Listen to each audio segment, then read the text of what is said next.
Assalamualaikum warahmatullahi wabarakatuh. Halo Sobat Jensut semua. Perkenalkan saya Cut Misni Mulasiwi, host pada acara Bincang Pakar. Bincang info faktual bersama dengan pakar. Bincang Pakar adalah podcast yang membahas informasi faktual bersama dengan pakar-pakar Universitas Jenderal Sudirman yang luar biasa. Program ini merupakan kerjasama dari Humas dan juga LPPM Universitas Jenderal Sudirman. Di episode ke-14 ini kita telah kedatangan pakar investasi yang akan banyak membahas mengenai strategi berinvestasi yang aman, membahas mengenai bagaimana cara berinvestasi yang baik dan menguntungkan. Baik, hari ini kita kedatangan Profesor Dr. Sulianto SEMM. Beliau merupakan koordinator program studi Doktor Ilmu Manajemen Fakultas Ekonomi dan Bisnis Universitas Jenderal Sudirman. Assalamualaikum Prof. Suli. Waalaikumsalam. Baik, bagaimana kabarnya hari ini Prof? Alhamdulillah kabar baik Mbak Siwi. Oke, secara hari ini ya Prof. Yes. Baik, seperti yang tadi saya sebutkan di awal bahwa hari ini kita akan membahas banyak mengenai investasi ya Prof. Sebelum kita membahas lebih banyak tentunya kita harus tahu terlebih dahulu sebetulnya apa itu investasi. Bagaimana investasi ini Prof? Nah, apa Prof? Jadi investasi pada dasarnya adalah kegiatan menanamkan modal dengan tujuan untuk mendapatkan keuntungan di masa yang mendatang. Sehingga tujuan utama dari investasi itu pada dasarnya supaya mendapatkan keuntungan yang lebih besar dari modal yang ditanamkan itu investasi pada prinsipnya seperti itu. Oke, baik. Berarti dengan investasi ini harapannya kita saat ini bisa menyiapkan dana begitu ya Prof, sehingga nanti mungkin ketika kita pensiun kita sudah bisa hidup dengan nyaman begitu ya Prof. Ya, gambarannya seperti itulah. Oke, baik. Setelah kita tahu apa itu investasi, kita harus tahu juga kira-kira investasi itu jenisnya apa saja ya Prof? Ya, investasi kalau kita lihat dari jangka waktunya itu ada investasi jangka pendek dan investasi jangka panjang. Kalau investasi jangka pendek itu adalah investasi yang returnnya, hasilnya itu bisa langsung kita lihat atau kita nikmati dalam jangka pendek 3-5 bulan sudah bisa. Biasanya investasi jangka pendek itu sering juga disebut dengan investasi sementara. Kenapa sementara? Biasanya investasi jangka pendek itu sambil menunggu kesempatan kalau ada investasi yang lebih optimal lagi. Kemudian yang berikutnya adalah investasi jangka panjang. Kalau investasi jangka panjang itu untuk mendapatkan return itu jangka waktunya lama, rata-rata di atas 5 tahun. Tetapi kalau investasi jangka panjang itu returnnya biasanya lebih tinggi, tetapi dengan konsekuensi risiko yang lebih tinggi pula. Seperti itu. Oke, berarti secara kategori ada 2 jenis begitu ya Prof. Yang tentunya ketika kita akan memilih kita harus melihat dulu seperti apa karakteristiknya, seperti yang tadi sudah disebutkan. Nah, kalau kita ingin memulai investasi, kira-kira pilihan jenis instrumen investasi apa saja yang bisa kita pilih Prof? Ya, investasi itu instrumennya banyak ya. Itu sangat berpengaruh terhadap besarnya return dan besarnya risiko juga. Ada investasi yang pertama itu adalah yang paling mudah itu adalah deposito. Deposito kan prinsipnya seperti tabungan. Hanya jangka waktu pengambilannya itu ada jangka waktu tertentu. Kalau tabungan setiap saat itu akan mendapatkan bunga atau imbal hasil. Biasanya ya kalau deposito per tahun antara 4-5% lah. Kalau tabungan kan paling sekitar 1%. Itu yang pertama. Kemudian yang kedua itu ada obligasi. Kalau obligasi itu surat pernyataan hutang. Itu biar obligasi dari swasta maupun obligasi dari pemerintah. Kemudian investor itu akan mendapatkan imbal hasil. Kemudian ada yang berikutnya adalah investasi dalam bentuk saham. Kalau investasi dalam bentuk saham berarti kita membeli saham, berarti kita memiliki kepemilikan terhadap perusahaan sehingga kita nanti akan mendapatkan imbal hasil berupa dividen. Kemudian yang berikutnya itu ada investasi logam mulia seperti emas. Itu biasanya adalah untuk mengurangi dampak dari inflasi. Misalnya saya pinjam uang kepada Mbak Siwi, tapi kalau pinjamnya dalam bentuk uang, nanti uang 10 juta sekarang pada saat dikembalikan 5 tahun yang akan datang itu kan nilainya sudah turun. Tapi kalau saya pinjamnya itu dalam bentuk logam mulia, saya pinjam Mbak Siwi uang misalnya 10 gram ya, emas 10 gram, nanti pada 5 tahun yang depan saya akan mengembalikan 10 gram emas juga, sehingga nilai intrinsiknya tidak akan berkurang. Kemudian yang berikutnya itu juga ada investasi reksadana. Ini modal kita itu kita tidak perlu mengelola, tetapi yang mengelola adalah manajer investasi. Mereka akan diinvestasikan dalam bentuk saham, obligasi, atau pasar uang. Mereka yang mengelola. Kemudian nanti kita akan mendapatkan imbal hasilnya. Kemudian yang berkembang sekarang ada yang namanya investasi adalah P2P atau peer to peer. Itu adalah bentuk investasi dengan menggunakan platform digital. Selama ini kan orang kalau ada pihak masyarakat yang mempunyai kelebihan dana, ada pihak yang memiliki kekurangan dana untuk usahanya. Nah, itu pada platform ada peer to peer ini itu mereka menjadi perantara sehingga tidak melalui bank, menggunakan platform digital. Jadi konsep kerjanya misalnya saya mempunyai kelebihan uang, kemudian menggunakan platform tertentu, nanti saya akan memilih siapa yang akan saya bisa memilih siapa yang akan meminjam, tentunya dengan mempertimbangkan risiko dan imbal hasil yang dipertimbangkan seperti itu. Kemudian yang berikutnya adalah investasi dalam bentuk properti. Investasi dalam bentuk properti misalnya daripada kita menyimpan uang dalam bentuk tabungan di bank, kemudian uang kita belikan tanah. Kemudian pada masa yang akan datang ketika harga sudah naik, kemudian kita lepas atau kita bangun kemudian kita jual kembali begitu. Dan yang lainnya tentunya adalah investasi real lainnya seperti mendirikan rumah sakit, mendirikan hotel, rumah makan dan sebagainya. Itu jadi banyak sekali bentuk-bentuk investasi tergantung kepada kita, pilihan kita begitu Mbak Siwi. Oke, ternyata instrumennya cukup banyak ya Prof, dan banyak. tentunya di masing-masing instrumen tadi perlu pertimbangan begitu ya Prof ketika kita akan memilih ya.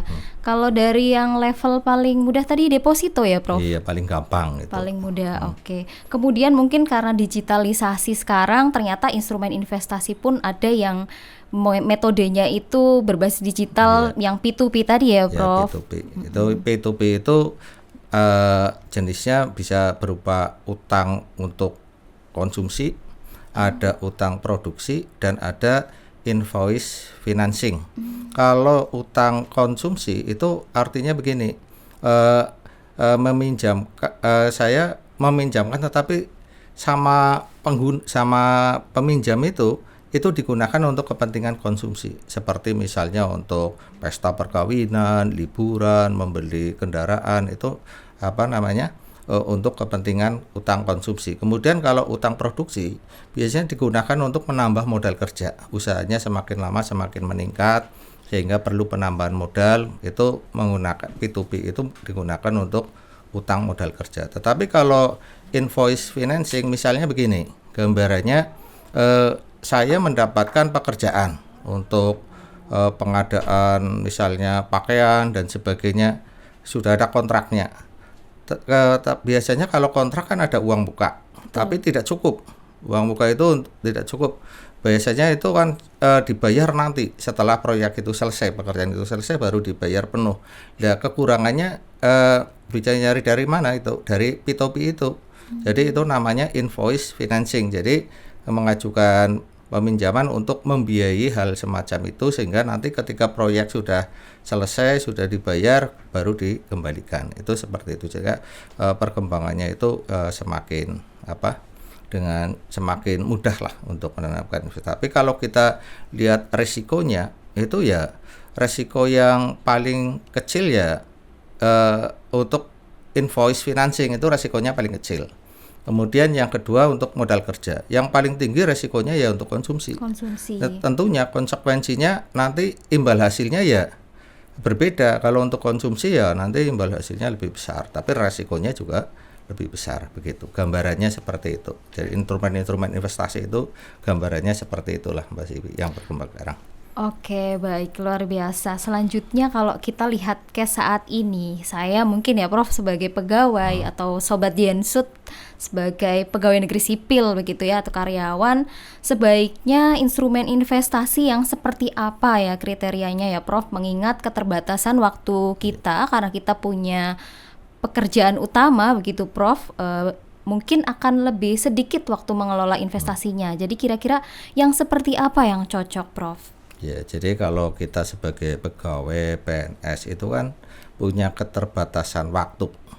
Kalau sehingga kita harus memilih instrumen-instrumen investasi yang tidak memerlukan waktu banyak, kemudian tidak memerlukan keterlibatan yang tinggi, sehingga menurut saya yang cocok ya yang pertama ya seperti misalnya adalah deposito, kemudian obligasi. Itu lebih cocok bagi kita, karena itu meskipun returnnya kecil tapi resikonya kan kecil. Kemudian kalau kita akan terjun ke sektor real, misalnya membuka rumah makan dan sebagainya, sementara di sisi lain kita punya keterbatasan waktu, maka di dalam mengelola investasi tersebut kita kurang optimal. Tentunya bisa kalah dengan yang lain ya, yang mempunyai keleluasaan waktu sehingga dapat menyebabkan kegagalan investasi. Selain itu ya, tapi ada obligasi, deposito, logam mulia juga cocok.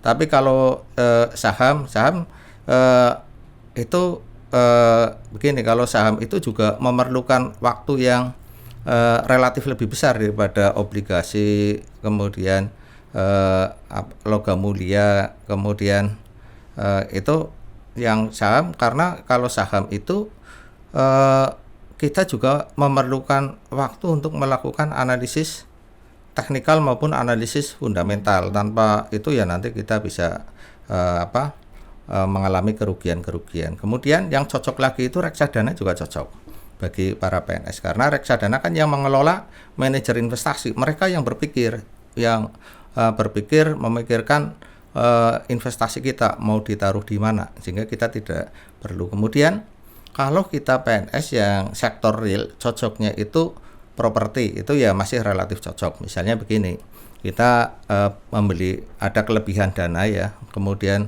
membeli tanah, kemudian dibangun, kemudian ketika kita tawar-tawarkan, kemudian atau kita bangun kos-kosan, sehingga nanti pada saatnya kita akan mendapatkan passive income.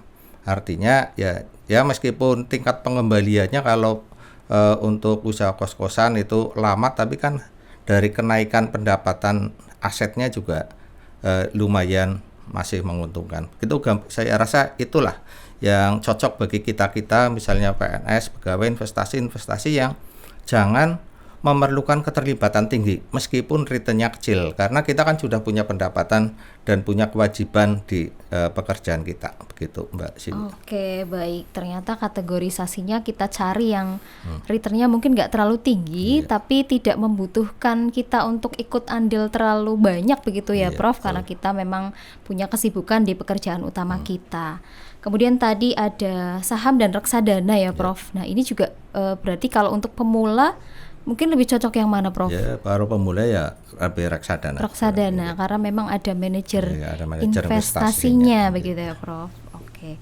Kemudian berikutnya kalau kita lihat saat ini bahwa di investasi sektor real ya Prof, seperti yang tadi disebutkan itu, kira-kira kriteria investasi yang baik kalau di sektor real ini yang seperti apa Prof? Jadi gini, gampangnya investasi yang baik itu adalah investasi yang layak.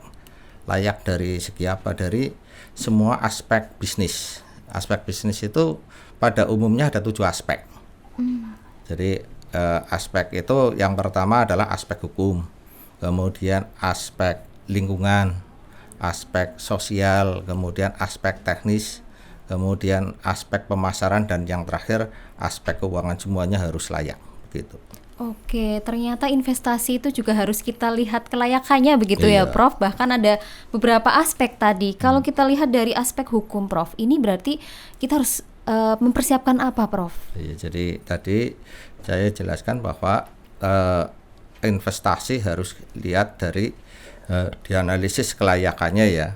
Itu supaya tidak terjadi keterlanjuran investasi. Uangnya sudah keluar ya, kemudian tidak kembali, kan sayang. Itu namanya keterlanjuran investasi. Jadi tadi ada beberapa aspek. Aspek yang pertama itu adalah aspek hukum. Kalau aspek hukum itu tujuannya itu untuk menjawab apakah bisnis kita itu secara hukum bertentangan dengan hukum atau enggak. Kemudian apakah kita mampu untuk memenuhi persyaratan perizinan atau tidak. Itu aspek hukum. Sehingga di dalam aspek hukum ini kita harus melihat apakah jenis usaha kita itu termasuk jenis usaha yang terbuka atau tertutup. Itu kan ada peraturan presiden kalau nggak salah tentang bisnis-bisnis terbuka dan tertutup. Kalau bisnis kita itu termasuk bisnis yang tertutup seperti narkoba, kemudian spesies ikan tertentu, itu ya jelas tidak boleh, secara hukum tidak layak. Kemudian kalau bisnis itu secara hukum terbuka, secara hukum terbuka pun kita harus menganalisis apakah kita mampu nggak memenuhi persyaratan perizinan yang ditetapkan oleh pemerintah. Kadang-kadang masing-masing pemerintah daerah itu berbeda-beda, sehingga kita harus menganalisis perizinnya di situ apa saja, bisa nggak kita memenuhinya. Kalau ternyata bisnis itu tidak bertentangan dengan hukum dan kita dianalisis mampu untuk menganalisis semua persyaratan, maka secara aspek hukum itu bisnis itu layak. Dan biasanya aspek hukum itu harus dianalisis yang pertama. Jadi kalau sebesar apapun returnnya, kalau bisnis itu sudah bertentangan dengan hukum, ya nggak boleh kita lakukan itu. Oke, jadi landasan utamanya itu kita berinvestasi sesuai tidak dengan regulasi hukumnya begitu ya, Prof. Kemudian tadi juga ada aspek pasar dan pemasaran, Prof. Ya, ini itu, seperti apa, Prof? Itu aspek pasar dan pemasaran itu biasanya di belakang. Ya, jadi sebelumnya itu harus kita analisis aspek lingkungannya dulu. Jadi setelah aspek hukum itu biasanya dianalisis pertama. Tadi karena kalau sudah bertentangan dengan hukum ya sudah, nggak usah dilanjutin. Kemudian juga aspek hukum juga untuk melakukan analisis aspek hukum itu biayanya itu relatif kecil dibanding aspek-aspek yang lainnya. Ya, jadi setelah aspek hukum kita baru menganalisis aspek lingkungan. Biasanya di aspek lingkungan itu kita menganalisis begini, apakah bisnis kita itu memberikan dampak negatif atau positif terhadap lingkungan atau tidak. Tujuannya untuk menjawab seperti itu. Jadi jadi tujuannya untuk menjawab apakah bisnis kita itu memiliki dampak positif yang lebih besar dibandingkan dampak negatifnya atau tidak. Kalau bisnis kita itu memberikan dampak negatif yang lebih besar terhadap lingkungan, itu ya berarti tidak layak dibanding dampak positifnya. Dan dampak negatifnya itu ada dua, ada dampak fisik sama non fisik. Misalnya kalau dampak fisik seperti polusi udara, suara, ya tentunya yang setiap bisnis ya akan menimbulkan dampak. Tetapi apakah nanti kita mampu nggak untuk mengatasi dampak-dampak itu dampak lingkungan secara fisik. Tapi dalam lingkungan secara sosial kadang-kadang ya pada umumnya kalau investasi itu kan akan mendatangkan orang kadang-kadang menimbulkan masalah sosial, menimbulkan kemacetan dan sebagainya. Nah, itu juga harus dianalisis, mampu nggak kita mengatasi dampak-dampak semacam itu dampak lingkungan. Seperti itu. Oke, jadi ketika kita berinvestasi juga jangan sampai kita punya dampak yang buruk untuk lingkungan begitu karena ya, nanti Prof. di tengah jalan bisa ada demo dan sebagainya, kemudian harus ditutup. Kita kan sering mendengar ada peternakan ayam baru menjalankan usaha beberapa kali panen sudah di demo masyarakat. Itu kan berarti analisis lingkungannya yang kurang matang. Gitu. Oke, bisa jadi mungkin karena kurang mampu mengolah limbahnya, akhirnya malah mencemari begitu ya, Prof, sehingga harus ditutup dan lain sebagainya. Mestinya itu sudah diselesaikan pada saat analisis dampak lingkungan. Nanti limbahnya mau bagaimana, penanganannya bagaimana, kalau sudah bisa yakin baru itu dinyatakan layak secara lingkungan. Ya, kemudian tadi juga ada aspek lingkungan dan juga tadi lingkungan ya, Prof. Keuangan, ekonomi. Ya. Oke, itu seperti apa, Prof, gambarannya? Jadi kalau aspek ekonomi itu adalah apakah bisnis itu, investasi itu akan memberikan dampak ekonomi bagi lingkungan masyarakat sekitar atau tidak. Sehingga di aspek itu investasi itu jangan hanya mendatangkan keuntungan finansial bagi investornya saja, tetapi juga harus mendatangkan keuntungan bagi secara ekonomi bagi lingkungan. Misalnya ada yang disebut dengan multiplier effect. Di situ misalnya dengan adanya bisnis tersebut, kemudian ada warung-warung ya sekitar yang menyediakan makan siang untuk para karyawan, kemudian jasa transportasinya meningkat, telekomunikasinya meningkat, itu juga dianalisis. Jangan sampai kehadirannya itu malah justru akan mematikan ekonomi lokal. Itu dampak ekonomi seperti itu. Jadi pada prinsipnya dampak ekonomi itu untuk analisis aspek ekonomi itu untuk menjawab apakah investasi itu akan memberikan manfaat secara ekonomis bagi lingkungan sekitar atau enggak. Jangan sampai manfaat ekonomisnya itu lebih kecil daripada dampak ekonomisnya begitu. Oke, jadi memang harus bijak dalam berinvestasi ya, Prof. Selanjutnya kita sering mendengar, Prof, saat ini banyak yang orang yang mungkin literasinya rendah kemudian tertipu dengan adanya investasi bodong, Prof. Kira-kira ini kenapa bisa terjadi ya, Prof? Ya, kita sering mendengar ya akhir-akhir ini pada kadang-kadang juga orang yang secara edukasi itu literasinya juga tinggi banyak yang kena juga. Gitu. Ternyata ya, Prof. Ya, ternyata banyak. Itu kenapa bisa terjadi semacam itu karena yang bersangkutan itu di dalam melakukan analisis itu tidak mendalam. Tidak mendalam. Hanya pada aspek keuangan saja. Tadi kan ada selain aspek-aspek yang saya jelaskan tadi ada aspek pasar. Aspek pasar itu untuk apakah bisnis itu nanti siapa yang membelinya, volume penjualannya berapa. Itu mereka jelas tidak menganalisis itu. Yang dianalisis hanya melihat returnnya berapa. Tetapi padahal yang namanya aspek keuangan itu kan dipengaruhi oleh aspek-aspek yang lainnya. Jadi kalau investasi itu memberikan return sampai misalnya 30%, 30%-nya dari mana? Nah, jangan cuma omon-omon saja. 30%-nya mestinya dianalisis produknya apa, yang beli siapa, seberapa besar, sehingga logis bahwa bisa menghasilkan return seperti itu. Tapi biasanya ya kalau investasi itu orang menawarkan investasi dengan return yang sangat besar ya, itu jauh lebih tinggi dari tingkat bunga bank, itu salah satu ciri bahwa investasi itu sebetulnya investasi bodong. Karena kalau layak ya tentunya sudah dibiayai oleh perbankan. Atau sekarang tadi seperti yang saya sampaikan sudah ada peer-to-peer lending. Sehingga kalau ada butuh modal kan bisa ke situ juga. Ngapain kita nyari-nyari investor luar dengan memberikan imbal hasil yang terlalu besar, kan nggak logis itu. Betul. Sehingga itu orang yang kena tipu kasarannya ya investasi bodong karena tidak melakukan analisis kelayakan secara mendalam. Padahal kan mestinya setiap investasi harus dilakukan analisis kelayakan yang tujuh aspek itu tadi. Ya, meskipun dengan tingkat intensitas yang berbeda-beda. Kalau mau jualan cilok juga perlu ada analisis kelayakannya meskipun tidak sejelimet kalau kita mau mendirikan hotel atau rumah sakit dengan investasi yang besar begitu. Jadi masalahnya saya rasa di situ. Mereka itu tidak melakukan analisis kelayakan secara mendalam, hanya melihat returnnya saja, tidak menganalisis dari mana return itu didapatkan gitu.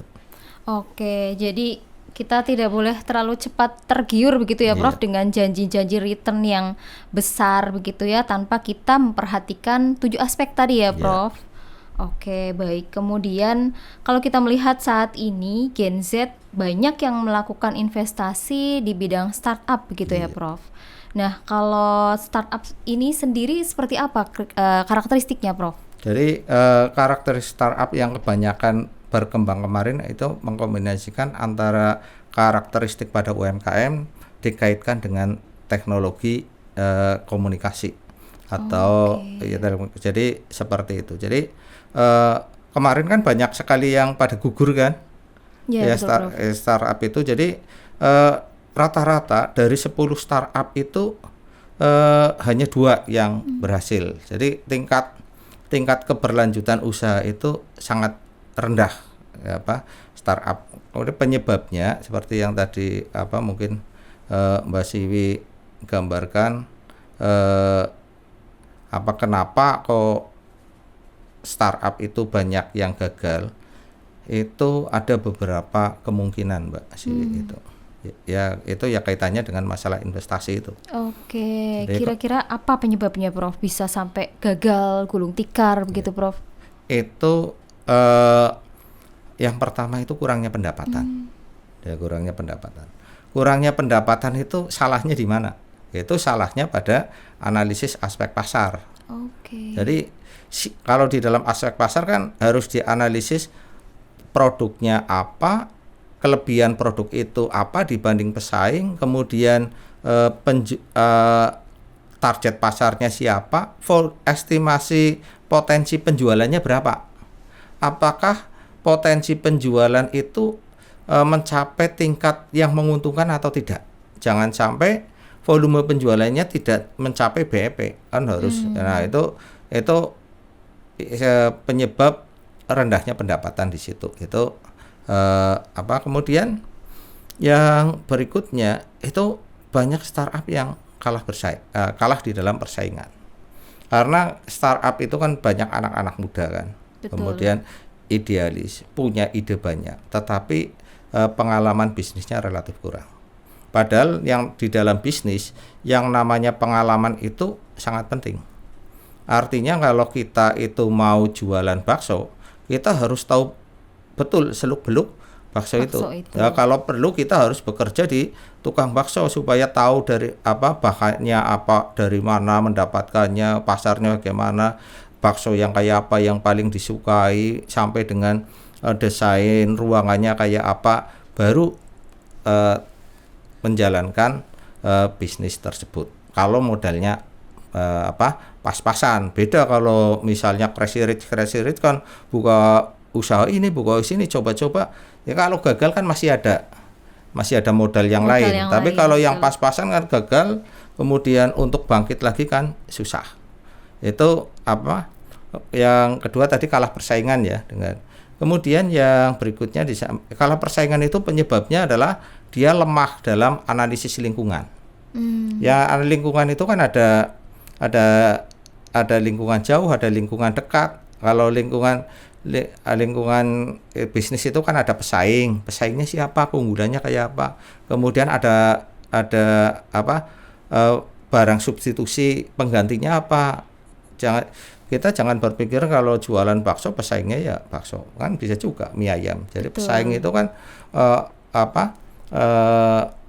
industri yang berusaha mendapatkan uang yang sama dari calon pelanggan.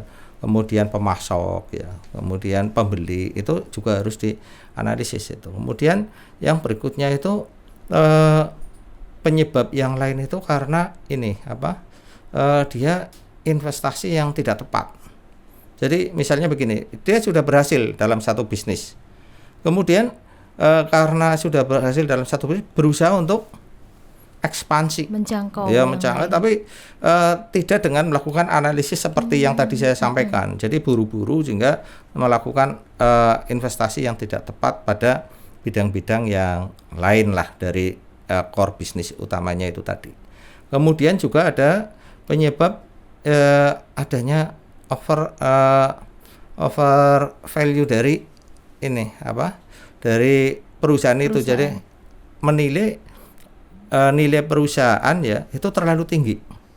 Jadi kayak misalnya itu dihargai terlalu tinggi lah. Kemudian ketika sudah mendapatkan kok nilai pasar perusahaan itu tinggi, sehingga kalau itu sudah go public nilai harga sahamnya tinggi tapi kok returnnya kecil ya. Kemudian investor nanti akan menarik investasinya. Nah, akibatnya itu nanti mengalami goncangan-goncangan di dalam cash flow, sehingga banyak sekali startup yang kemarin itu salah satu bentuk investasi yang mengalami kegagalan di dalam bisnis.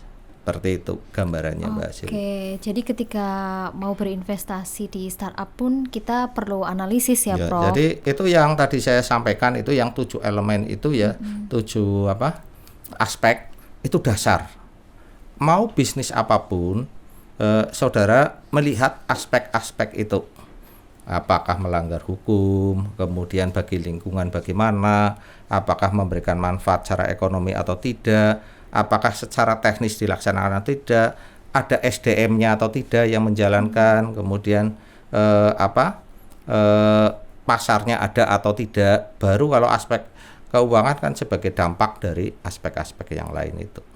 Oke, pentingnya riset pasar juga ya, Prof, untuk bisa tepat membuat investasi ini sesuai dengan yang dibutuhkan oleh konsumen, begitu ya. Itu riset pasar itu dilakukan pada aspek pasar dan pemasaran. Itu harus dilakukan aspek pasar.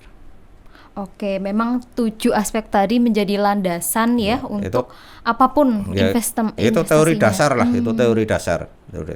Jadi kalau kita ya teman-teman mau investasi atau mendapatkan tawaran investasi, lakukan analisis pada 7 aspek itu.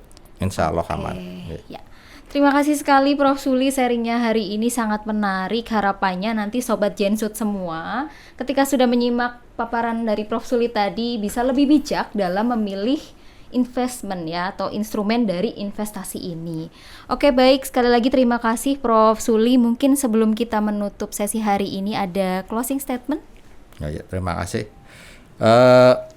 Marilah kita berinvestasi secara bijak, cerdas, dan cermat, sehingga mendatangkan manfaat yang optimal baik bagi investor itu sendiri maupun bagi masyarakat secara keseluruhan. Terima kasih. Oke, sekali lagi terima kasih ya Prof. Semoga ilmu yang sudah di-sharingkan pada hari ini bisa memberikan bekal yang baik, terutama dalam hal investasi untuk Sobat Jensut semuanya. Baik, terima kasih sekali. Sampai jumpa di episode berikutnya, bincang pakar berikutnya. Wassalamualaikum warahmatullahi wabarakatuh.